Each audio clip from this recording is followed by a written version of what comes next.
하나님의 말씀 에스겔 47장입니다. 1절에서부터 12절, 에스겔 47장 1절에서부터 12절. 우리 함께 읽겠습니다. 1절. 그가 나를 데리고 성전문에 이르시니 성전의 앞면이 동쪽을 향하였는데 그 문지방 밑에서 물이 나와 동쪽으로 흐르다가 성전 오른쪽 제단 남쪽으로 흘러내리더라. 그가 또 나를 데리고 북문으로 나가서 바깥길로 꺾여 동쪽을 향한 바깥문에 이르시기로 본즉 물이 그 오른쪽에서 스며 나오더라.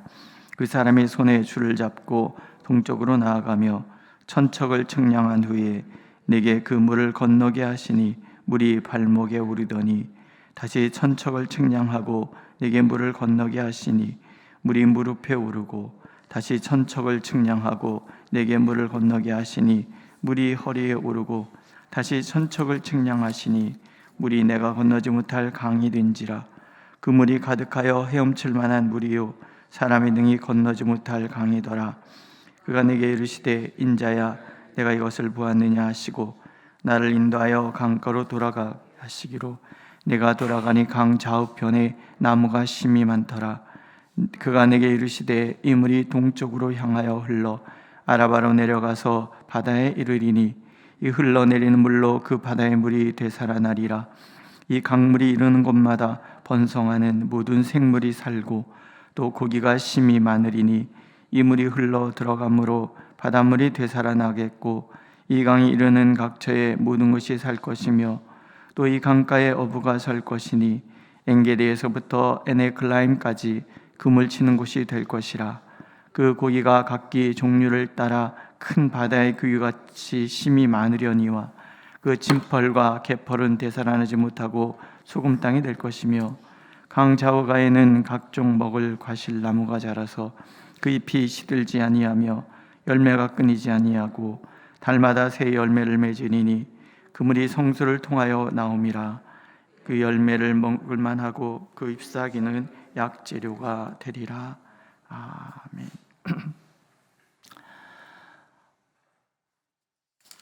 에스겔 41장에서부터 48장은 먼 훗날에 일어날 일들에 대한 이야기입니다.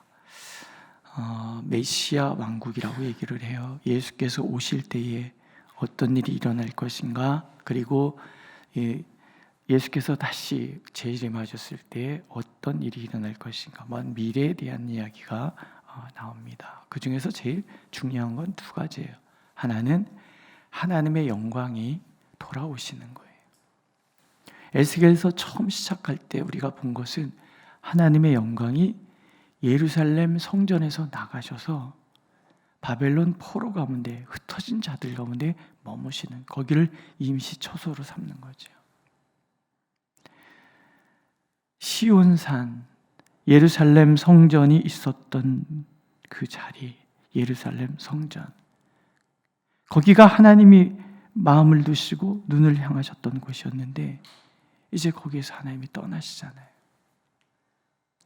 하나님이 떠나는 그 순간에 도리에 돌 하나 남지 않고 이스라엘은 멸망합니다. 예레미야 선지자에게 말씀하신 것처럼 하나님께서는 바벨론 포로로 끌려간 그들과 함께 하셔서 그들을 구루터기 삼아서 하나님께서 새로운 하나님의 역사를 일으키실 준비를 하고 계시는 거예요. 근데 그 하나님이 돌아오세요. 동쪽 문을 향하여 동쪽에서부터 이렇게 돌아오시는 거예요. 바벨론이 이스라엘 동쪽이잖아요. 에돔 넘어 저 바벨론 그쪽에서부터 하나님의 영광이 그쪽으로 나가셨다가 다시 돌아오세요. 돌아오셔서 하나님의 성전에 하나님의 영광이 가득한 거예요. 에스겔이 얘기합니다. 그때 그발강가에서 만났던 하나님의 그 영광을 내가 다시 보았다. 하나님의 영광이 가득한 거예요. 정말 중요한 거. 우리는 예루살렘 그 성전 거기서 예배드리는 게 아니죠. 이 건물이 우리의 성전이라고 우리는 말하지 않아요. 이거는 그냥 예배 처소일 뿐이에요. 신약 성경에서는 예수 그리스도 당신이 성전이신과 동시에 우리 한 사람 한 사람이 성령의 성전이 되었어요. 하나님의 영광이 내 안에 가득하다는 게 중요한 거예요. 오늘 이 시대가 여러 가지 교회가 어렵다 저렇다 얘기를 하지만, 그러나 가장 큰 어려움과 가장 큰 문제가 뭐겠습니까? 우리의 예배의 자리에, 우리의 삶의 자리에 하나님의 영광이 가득해지는 거예요. 그렇지 않기 때문에 문제가 되는 거예요. 에스겔 선지자도 하나님의 영광이 성전에 가득하니까 감히 서 있을 수 없어요. 모세도 그랬잖아요. 성막을 지었더니 하나님이 임재하셔서 그 영광이 너무나 커서 감히 들어갈 수 없어요. 예루살렘의 성전이 완공되었을 때 하나님의 영광이 그 성전에 가득하니까 감히 제사장들조차도 바로 서 있지 못하고 엎드려서 사역을 하는 거예요. 오늘 우리에게 가장 필요한 것도 그래서 하나님의 영광이 우리 가운데 가득해지는 거예요. 주의 영광 이곳에 가득해 우린 선의 주님과 함께. 얼마나 멋진 찬양. 주의 영광 이곳에 가득해. 물론 모세나 제사장들이 만나는 하나님의 영광과 지금 우리의 영광은 좀 달라요. 전에는 감히 그 영광 앞에 나갈 수 없고 감히 하나님의 영광을 쳐다도 볼 수 없는, 그런데 우리는 예수 그리스도께서 당신의 몸을 찢어서 우리 하나님을 향한 나아갈 길을 열어놓았기 때문에 이제는 우리는 하나님과 친히 교제하는 사람이 됐어요. 그 영광에 엎드려서 벌벌 기는 그런 모습이 아니라 하나님의 영광 앞에 감히 설 수 없음 내가 예수 그리스도의 그 속죄의 피로 인하여 하나님 앞에 서서 하나님께서 요한복음에 말씀하시잖아요. 친히 우지와 교제, 친히 하나님과 교제하는 삶을 살아가는 존재가 된 거예요. 우리가 예배를 드릴 때마다, 우리가 매 예배 드릴 때마다 우리의 삶 속에 우리가 늘 기도해야 될 것이 뭐냐면 주의 영광 이곳에 가득하소서. 그럼 되는 거예요. 주의 영광 이곳에 가득하소서. 그리고 나서 이제 오늘 47장에 또 다른 하나님의 은혜가 나타나지요. 가보니 성전에서 물이 나오고 있어요. 그 성소에서부터 나오는 물이에요. 이 물의 영이 점점점 많아지잖아요. 참 어렸을 때부터 목사님들이 성령이 충만해야 됩니다. 발목까지 차는 신앙은 안 됩니다. 무릎까지 차는 신앙도 안 됩니다. 성령에 젖어서 헤엄치는 그런 푹 젖은 그런 신앙이 되어야 합니다. 자꾸 이렇게 얘기를 해서 우리 이 부분을 읽으면 성령이 충만해야 됩니다. 그 얘기에 자꾸 초점이 꽂히는데 본문을 잘 읽어보세요. 본문은 그 얘기하지 않아요. 작게 시작한 성령의 역사가 온 세상에 가득하고, 초점은요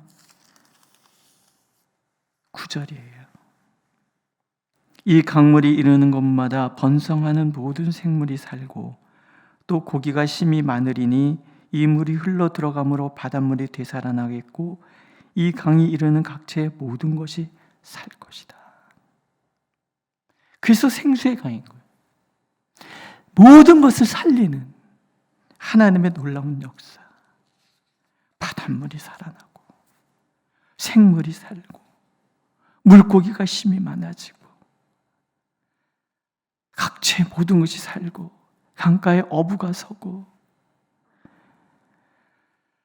다 죽었던 것이 다 살아나는 거예요. 그리고 강 좌우편에 생명나무가 쫙 자라는데 그 실과를, 이 실과는 잎도 시들지 않아요. 왜? 생수의 강에 뿌리를 내리고 있으니까. 달마다 새 실과를 맺어요. 실과는 먹을 만하고 잎사귀는 약재류가 돼 버릴 게 하나도. 성령이 임하시면 모든 죽어가는 것이 살아나고 성령이 임재하시는 그 자리에는 버릴 것이 하나도 없다. 그런 얘기예요.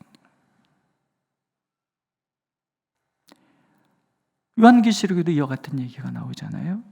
새하늘과 새 땅은 하나님이 계신 곳인데 여기도 생수가 흘러요. 하나님과 어린 양의 보좌로부터 흘러나 있는 생수가, 그 강 주변은 생명나무가 자라요. 달마다 열매가 맺히고 잎상이 맞아 만국을 치료하는 치료제를 쓰인단 말이죠. 그곳이 새하늘과 새 땅. 에스겔 선지자가 바라본 것, 사도 요한이 바라봐요. 같은 거예요. 하나님이 놀라운 꿈이 있어요.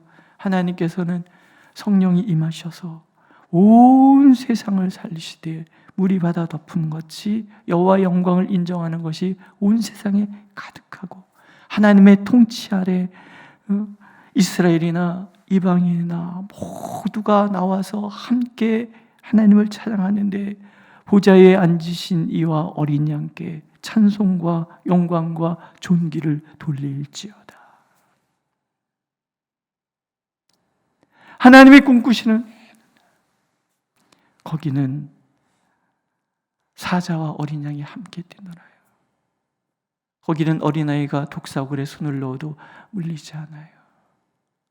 해됨도 없고 상함도 없는 생명 가득한 그 하나님의 나라.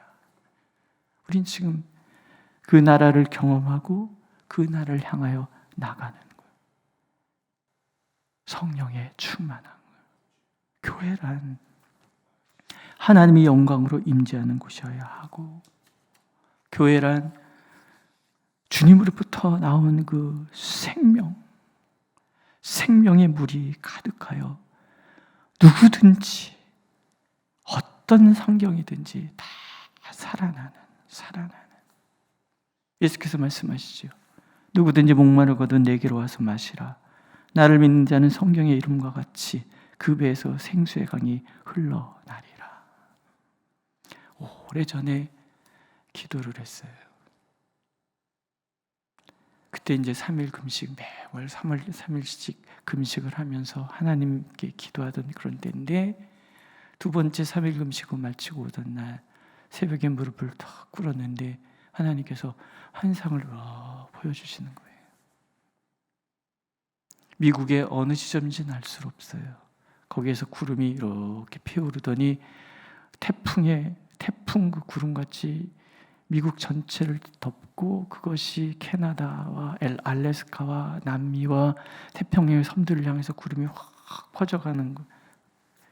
그리고 장면이 바뀌더니 이제 우리 한반도에서 다시 그 구름이 휘올라서 이게 세력을 넓혀가더니 북한을 덮고 일본을 덮고 중국을 덮고, 이것이 인도양과 중앙아시아 서쪽으로 구름이 확 퍼져가는 거예요.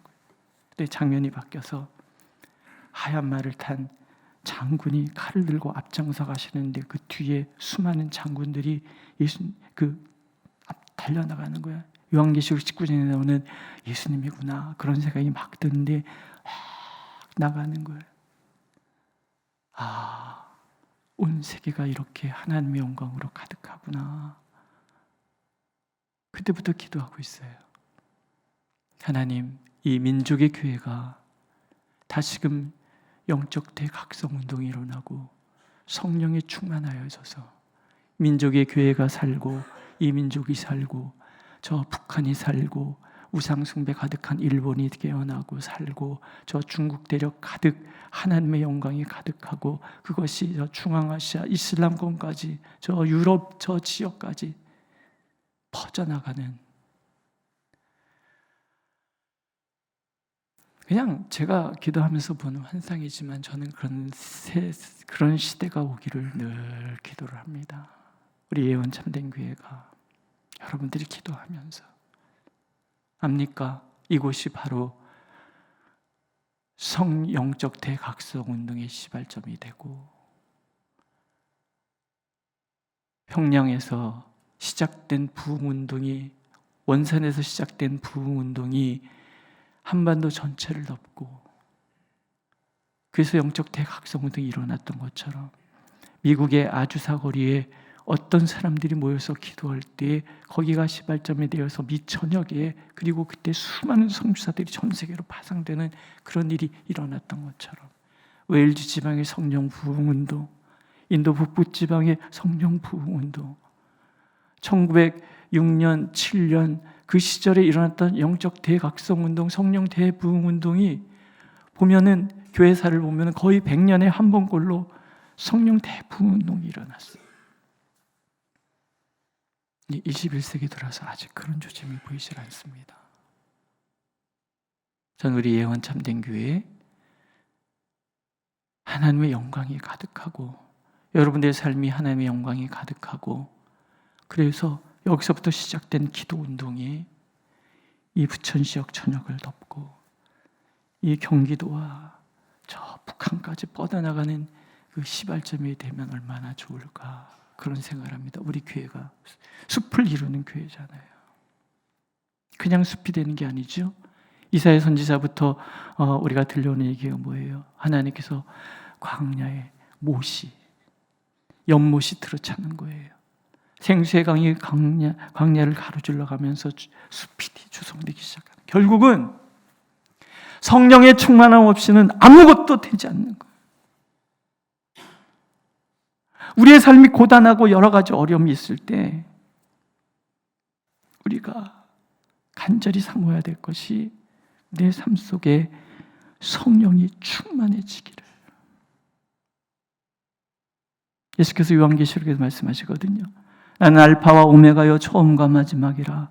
내가 생명수 샘물을 목마른 자들에게 값없이 주리니 이기는 자는 이것들을 상속으로 받으리라. 누구든지 목마른 자들은 값없이 줄 것인데 이기는 자, 믿음으로 하나님 앞에 서는 자에게 하나님은 이 생명의 역사를 상속 다 내어주시겠다고 약속하시는 거예요. 이 물은요, 제일 먼저 성소를 살려요. 우상 숭배로 가득했던 그곳, 바벨론의 침공으로 완전히 무너졌던 그곳, 성전을 살려요. 우리 한 사람이 살아났잖아요. 요한계시록에 사도행전에서 이것이 완성이 되잖아요. 오직 성령이 너희에게 임하시면 너희가 권능을 받고, 정말 성령이 임하시잖아요. 불 같은 성령이 머리마다 불꽃같이 임하여서 그때 사람들이 담대하게 방언을 하고 각 나라 방언으로 예수 그리스도의 구주 되심을, 그리스도 되심을 선포하기 시작하고, 하나님의 영에 사로잡힌 베드로와 하나님의 영에 사로잡힌 빌립 집사와 하나님의 영에 잡힌 스테반, 하나님의 영에 사로잡힌 바울 사도, 하나님의 영에 사로잡힌 수많은 사람들에 의해서 복음이 확장되기 시작해요. 지금까지 우리에게 내가 살아나야 돼요. 교회 공동체가 살아나야 돼요. 오직 성령이 우리 안에 거하시면 살아나는 역사가 일어나는 거지. 물론 시작은 미약할 거예요. 성수에서 물이 조금 스며 나오다가 점점 물이 많아지는 것처럼 시작은 미약할 거예요. 그러나 성령이 우리에게 임하시면 권능을 받고, 우리 장로님들이 성령의 권능으로 무장되셔서 베드로 사도처럼, 바울 사도처럼 그런 장로님들이 되기를 기도합니다.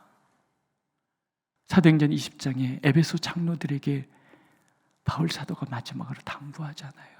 이리가 올 것이다. 너희들이 깨어서 교회를 살리라. 하나님께서 맡긴 양들을 잘 먹이라. 그런 약속하잖아요. 물론 거기 그 장로가 오늘 이 정치적인 어떤 장로 그런 거는 아닐지라도, 그러나 중요한 건 교회 어른들이 되셔서 그 교회를 이끌고 이단의 무리에서 지켜내고 심령을 살피며 하나님 앞에 사역하는데 목사 혼자 어찌합니까? 우리 장로님들께서 성령이 충만해지시면 이 교회가 살아나는 거죠. 우리 권사님들이 무릎으로 하나님 앞에 나오기 시작하면 100명이 넘는 우리 권사님들이 한 목소리로 하나님 앞에 기도하는 교회가 되면 이곳에 놀라운 생명 역사가 가득해지는 거지. 스테반 집사나 빌립 집사 같이 안수 집사님들이 하나님의 영에 사로잡혀서, 복음의 열정에 사로잡혀서 그렇게 복음을 전하면 이 교회가 살아나는 거죠. 청년들이 없다, 아이들이 없다. 그거 우리가 왜 걱정해요? 우리가 하나님의 영에 사로잡혀서 우리가 생명으로 가득해지면 이곳에 생명을 살리는데 죽어가는 수많은 영혼들이 우리를 향하여 나오지 않겠습니까? 우리 예언 참된 교회가 이 지역 전체를 아우르는 그런 교회가 되기를 기도하고 있어요. 우리가 살아나는 거예요. 우리가 성령으로 충만해지는 거예요. 생명이 가득한, 생명력 가득한, 권능 가득한 성도가 되어서 너희는 세상의 빛이라, 너희는 세상의 소금이라. 그렇게 살면 이 흘러내리는 물로 그 바다의 물이 소성함을 얻을지라 약속하신 것처럼 놀라운 부흥의 역사가, 생명의 역사가 우리에게 가득하지 않겠습니까? 오늘 나오신 분들, 또 이 설교 말씀을 듣는 모든 성도들이 그렇게 하나님의 영으로 사로잡히기를 사모한다면 하나님은 이곳이 생수로 가득한 곳 되고 우리가 예배 드릴 때마다 영광으로 임하셔서 우리의 삶 전체가 하나님의 풍성함을 풍성하게 누리는 그런 삶, 이것을 끊임없이 베풀고 나누는 복이 되는 그런 삶 되지 않겠습니까? 그 복을 누리시기를 축복합니다. 기도하겠습니다. 참 좋으신 하나님, 주의 영광 이곳에 가득하소서. 성령의 생수가 우리 심령 가득 채워져 우리 영이 살고 우리 안에서 생수가 강같이 흘러 발길 닿는 모든 곳, 어느 곳이나 살려내는 우리의 삶이 되도록 하나님 역사하여 주옵소서. 무엇보다도 우리 장로님들, 또 장로로 비택되신 분들을 하나님께서 사로잡으시고 그의 삶의 자리에 하나님의 영광 가득히 임하셔서 내딛는 걸음걸음마다 하나님의 영광을 드러내는 걸음되고 손대는 것 모든마다 살려내는 삶이 될 수 있도록 인도하시며 우리 장로님들을 만나는 사람들마다 변화되고 새로워지는 역사 일어나게 하옵소서. 우리 권사님들을 축복하여 주셔서 하나님의 영에 사로잡혀 무릎으로 주님 앞에 나가고 성세 그 안나 할머니처럼 눈물로 기도함으로 죽어가는 모든 영들을 살려내고 상처받은 모든 이들을 새롭게 일으켜 세우고 그렇게 내딛는 걸음마다 머무는 가정마다 거리마다 하나님의 영광을 드러내는 하나님의 종들이 되게 하시며 하나님께서 기름 부어 세우신 집사님들을 통해서 하나님 역사하여 주시고 스테반처럼 빌립처럼 하나님의 영에 사로잡혀 담대히 하나님을 전하는 분들이 되도록 축복하여 주셔서 우리 예언 참된 교회가 죽어가는 세상을 살리고 힘들고 지친 이들에게 힘을 줄 수 있는 번성하는 숲, 무성한 숲, 그렇게 모든 이들을 살리고 깨우고 일으키는 숲을 만들어가는 교회 되도록 하나님 축복하여 주시옵소서. 예수님의 이름으로 기도드렸습니다. 아멘. 하늘에 계신 우리 아버지의 이름을 거룩하게 하시며 아버지의 나라가 오게 하시며 아버지의 뜻이 하늘에서와 같이 땅에서도 이루어지게 하소서. 오늘 우리에게 일용할 양식을 주시고 우리가 우리에게 잘못한 사람을 용서해 준 것 같이 우리의 죄를 용서하여 주시고 우리를 시험에 빠지지 않게 하시고 악에서 구하소서. 나라와 권능과 영광이 영원히 아버지의 것입니다. 아멘.